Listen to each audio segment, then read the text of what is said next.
So this video is going to need a disclaimer, a warning, probably a preemptive apology of some sort, but I promise you that by the end, you will know once and for all what the ultimate handgun accessory is.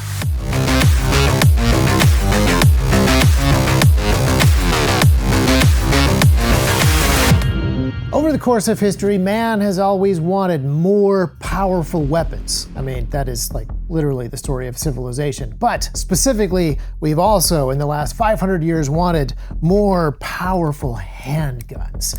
And that's part of the reason that we keep developing new handguns. But there's this other idea, that we want accessories for our handguns that make them more powerful.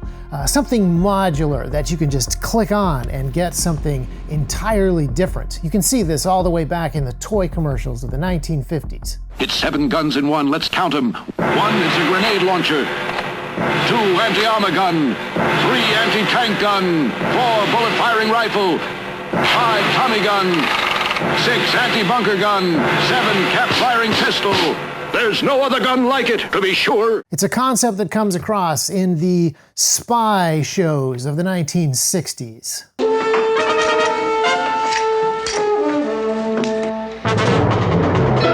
This desire to be able to attach things to a handgun for specific scenarios is something that lives on even into the 1980s.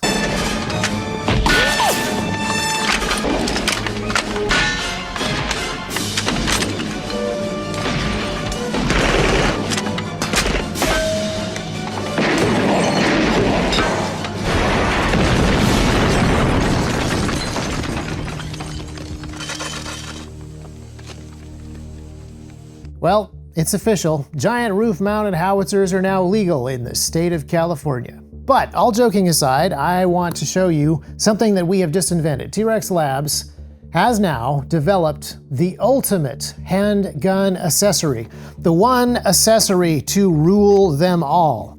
It gives you everything that you need for every scenario. It is a suppressor. It is a non-reciprocating red dot. And of course, it has a weapon light and a laser inside. Well, it would have a laser inside if I'd put one in earlier, but I kind of ran out of time. But this is perfect for every scenario. This is exactly what you want. Every accessory in one, easily attached and removed to any Glock. So yeah, this is the promise. This is the promise that we have delivered on the ultimate suppressor. And if I show you some 1990s style graphics, you can see how the whole thing works. We've got our optics and our electronics over here, and we have this huge volume in the center for the gases to expand as we fire the gun, giving us a very effective suppressor, and then of course, mounting options for our optic. Now, you may be thinking that the switches are terrible, and they really are. I want to take back some of the bad things that I thought about people who make various weapon lights, because it turns out the switches are way harder to make than I gave them credit for. You might also be thinking to yourself, this doesn't look particularly unique or new. Doesn't FD Silencer have one of these square rail-mounted suppressors? They do, and they had it at SHOT Show this year. It was on my list of things to go and look at, and I didn't quite get around to it. But Jay, over at Pew Science, did have a chance to look at it and to talk to them about it, but not to shoot it. And it's a very interesting concept. What FD Silencer has built is something that clips onto the rail, so it can be used with any Glock, and they come out with different versions with different rail heights for different weapons. What it gives you is the ability to mount it to a weapon that does not have a suppressor, and to mount it quickly. Depending on how important that is for you, that's gonna determine how good the sales pitch is. But it does bring up some very interesting questions. When you have a barrel-mounted suppressor, it's pretty obvious how this thing is going to capture all of the expanding gases from the cartridge that are going to drive the bullet out. You're going to have possibly a booster so that as this thing recoils and tilts, it can handle that without breaking, or if it's small enough and light enough, it can run without one. But this is a completely sealed connection here. How exactly does this thing work? Well, I have no idea, because this is actually a stupid, dumb mock-up. But the way that the FD suppressor works has a couple of options. As the barrel comes back a little bit before it tilts, there could be a way to seal that, either with hard materials that can hold up to high round counts, or soft materials that are better at maintaining that seal and then would need to be replaced over time. The good news is that even in a tilt barrel solution like this, you do have a little bit of travel as it moves back before it unlocks and begins to tilt, so you possibly are able to get a pretty good connection and seal to the barrel there. But there are issues. Once you start adding other ridiculous accessories to this thing, as we have done, optics and aiming lasers and things like that, you run into an issue, which is that Glocks are made of plastic, and there's actually a fair amount of play on the rail here, both side to side and up and down. You can actually see the rail flexing, which is an issue even without the accessories. And of course, it's also important as you are firing a suppressor to make sure that all the holes in the baffles line up with the path of the bullet, which is kind of tricky to do when it flexes like this. Also, I said earlier it will fit any Glock. That's not actually true. It'll fit all of the 9mm Glocks. I think this right here is a Gen 4. And it has to be a 19. In order for it to fit a 17 or a 34, we'd need to pull this locking mechanism back a little farther. So I'm very interested in what FD Silencer is doing, but I'm not necessarily saying that this is a particularly good idea. Now, it gets to be a slightly better idea once you switch to a weapon that has a metal frame, like the Platypus. If you recall T-Rex Armory lore, we like the Platypus as a 9mm 2011 that takes Glock magazines, but it also has this great, long, very rigid aluminum rail, which means we can make a version of our ultimate handgun accessory that goes right on here. So now you can see that we have a lot more rigidity, and we're gonna have a much better time actually maintaining consistency with the barrel here, and then also all of our aiming stuff. Now, at this point, I feel like I should tip our hand to you a little bit and point out that this is still not a good practical solution for real life. What this is, however, is the ultimate pistol accessory for late 90s, early 2000s sci-fi action movies.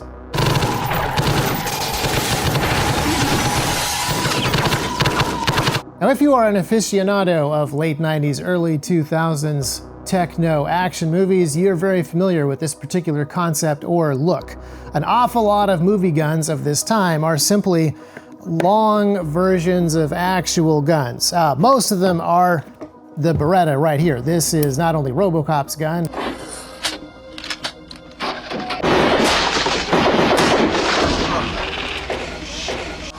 this is not only the official sidearm of the Tetragrammaton Clerics,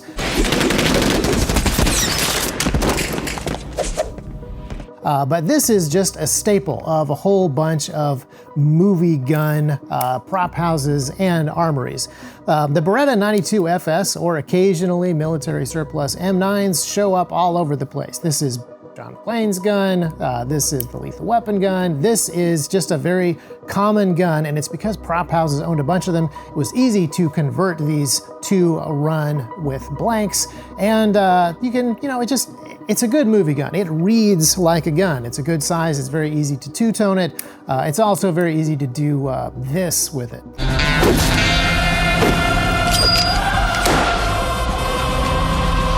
But it also shows up in a whole bunch of dark, blue-tinted, very color-graded, CGI-filled early 2000s techno action movies. So anytime you see people killing time-traveling vampires,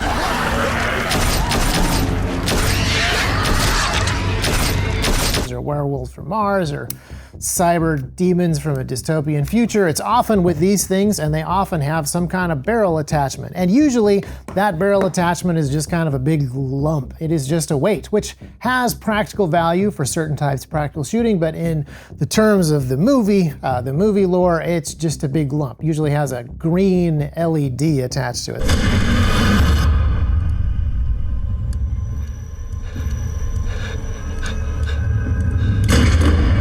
So what we have designed here is actually more like the ultimate movie prop gun, because these things actually have some semblance of practical purpose in a movie environment, and you end up without running into the same practical issues that you would with these. Now, the first thing that you would run into after all of the flexing issues that you might possibly run into, not an issue if you're shooting blanks on a film set, is overheating.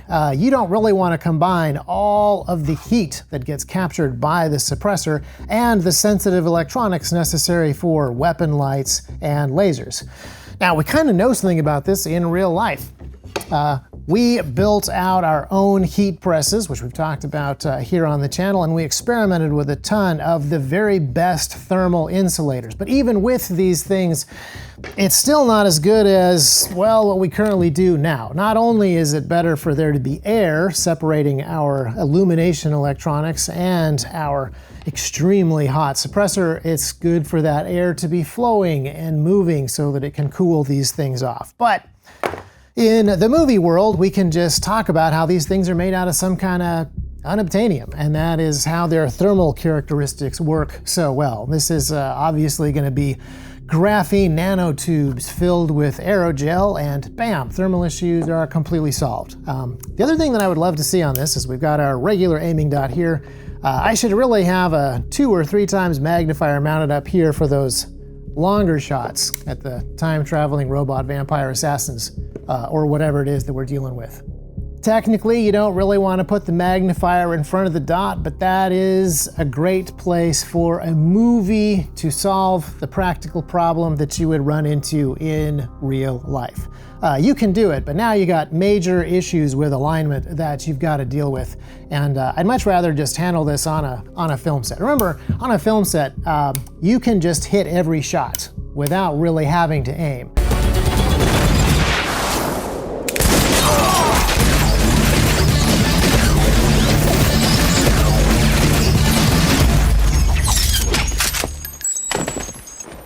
So if your magnifier is technically not collimated properly, it's fine. All you really need is to look cool with these particular sidearms, have some stuff going on up here that demonstrates that they have a practical purpose within the universe of the movie, and then of course be wearing a trench coat. It's very important that you be wearing a trench coat. Would you please remove any metallic items you're carrying, keys, loose change? The future was really supposed to have a lot more trench coats in it than we currently see. Now, as you can tell, I kind of like movie guns. I find this to be a fascinating field, both from a design and an engineering and a history and an art perspective. And there are gun people who are also interested in movie guns. You might have noticed recently that PSA bought one of the original hero guns from the very first Star Wars film. They bought one of the original DL-44 Blastech Han Solo pistols. And I'm really glad that it was PSA. I'm really glad that gun people are starting to buy some of the movie guns, because movie people are starting to not appreciate those so much. After the tragedy of what happened on the set of Rust, Alec Baldwin's debacle there were a lot of calls from various people in the film industry to stop using real guns and switch entirely over to replicas. And not only that, to cull and destroy all of the real guns inside of the prop houses and the armories that have been used in all kinds of films going back into the past.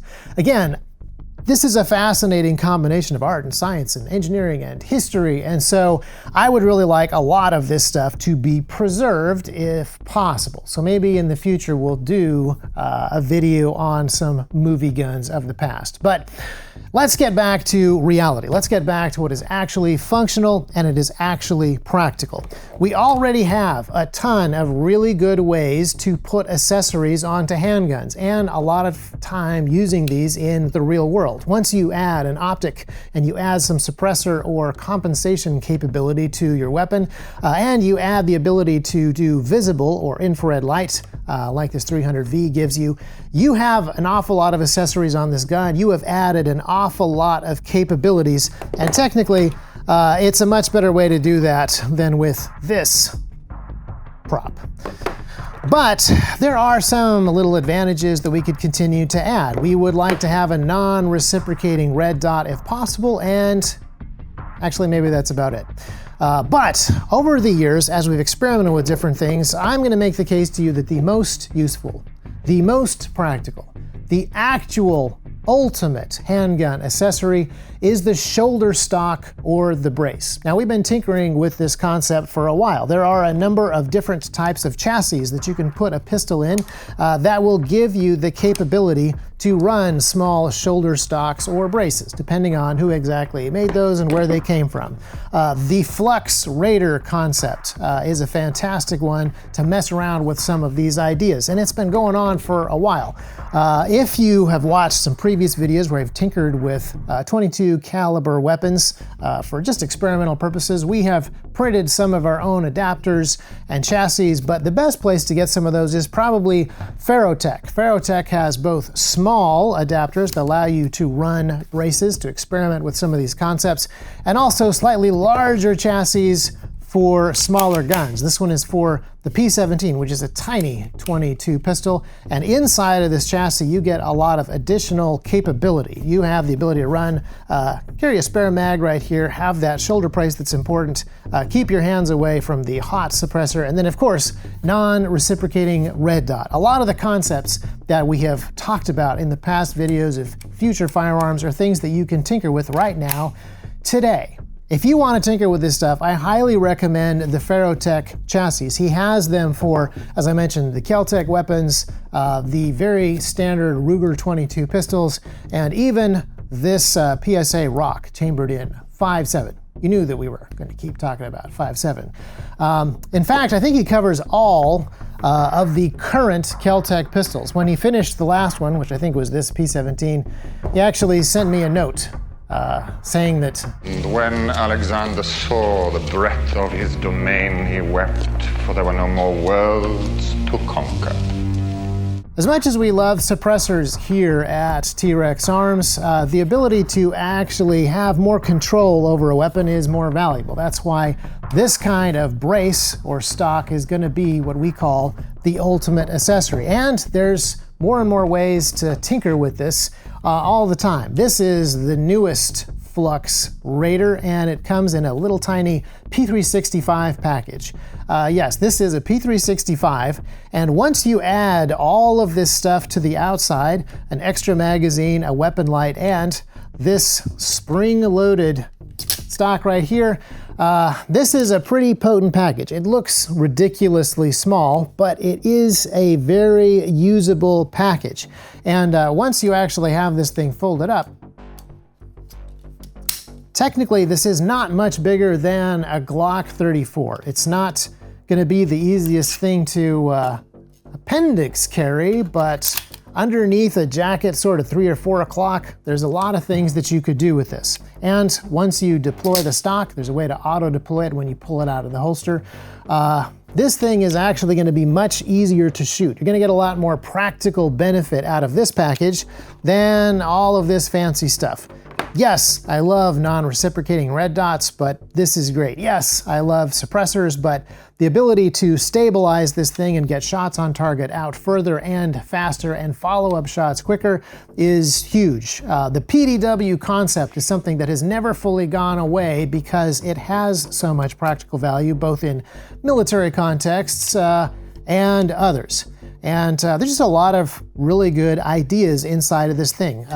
The fact that you can either drop the magazine from the rear or use this button right here to release my spare magazine and get the other magazine going, just very clever. This tiny little thing keeps me from accidentally bringing my nose up into where the slide can connect with it. And if they weren't out of stock, we would probably have a 6-inch barrel in this thing.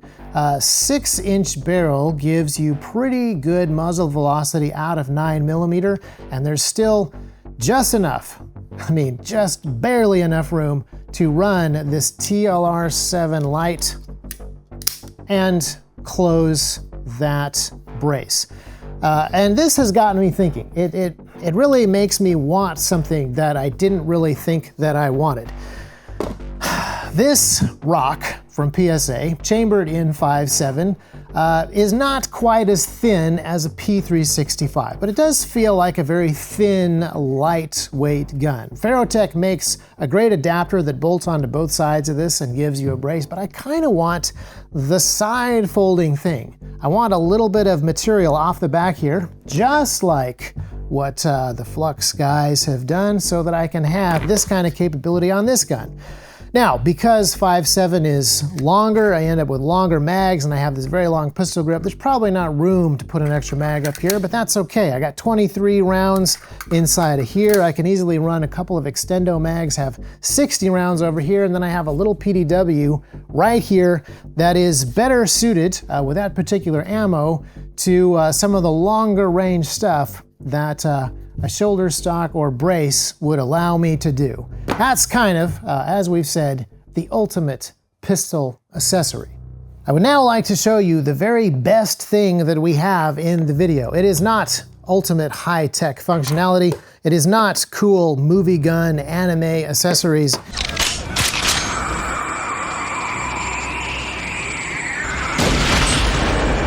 It is a Browning high power that was made in Canada, specifically to be sent to China to be used in the cultural revolutions. But unfortunately, by the time these were finished, it was already over and Mao had won. But this particular Browning is set up to be a handgun and also a short-barreled rifle.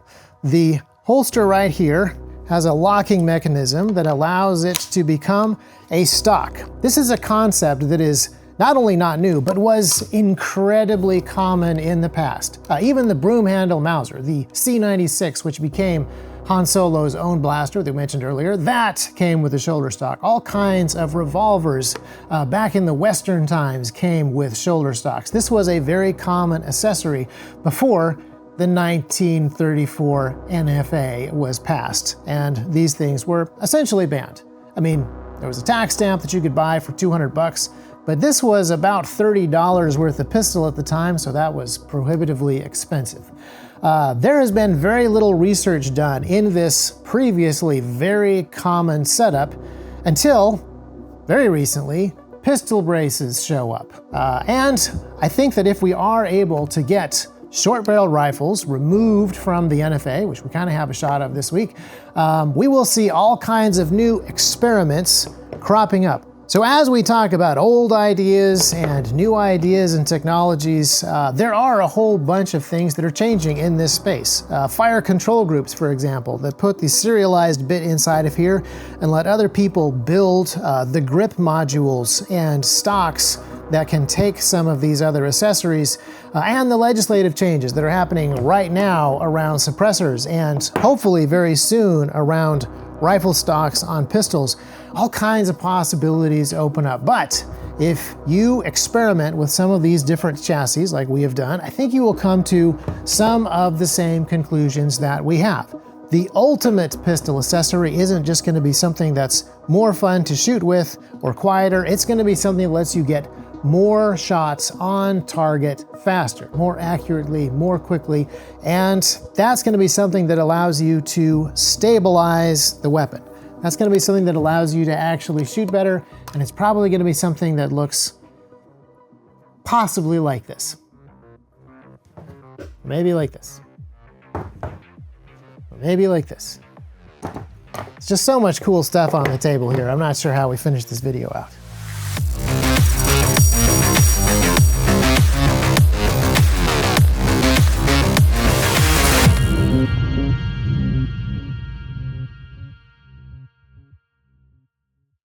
If you're watching this video while it is new and while it is fresh, there's a whole bunch of stuff that's up in the air. Suppressors just got taken off the NFA in a piece of legislation that passed the House, but it hasn't passed the Senate yet. And there's an opportunity to add short-barreled rifles to that list of things that gets taken off the NFA.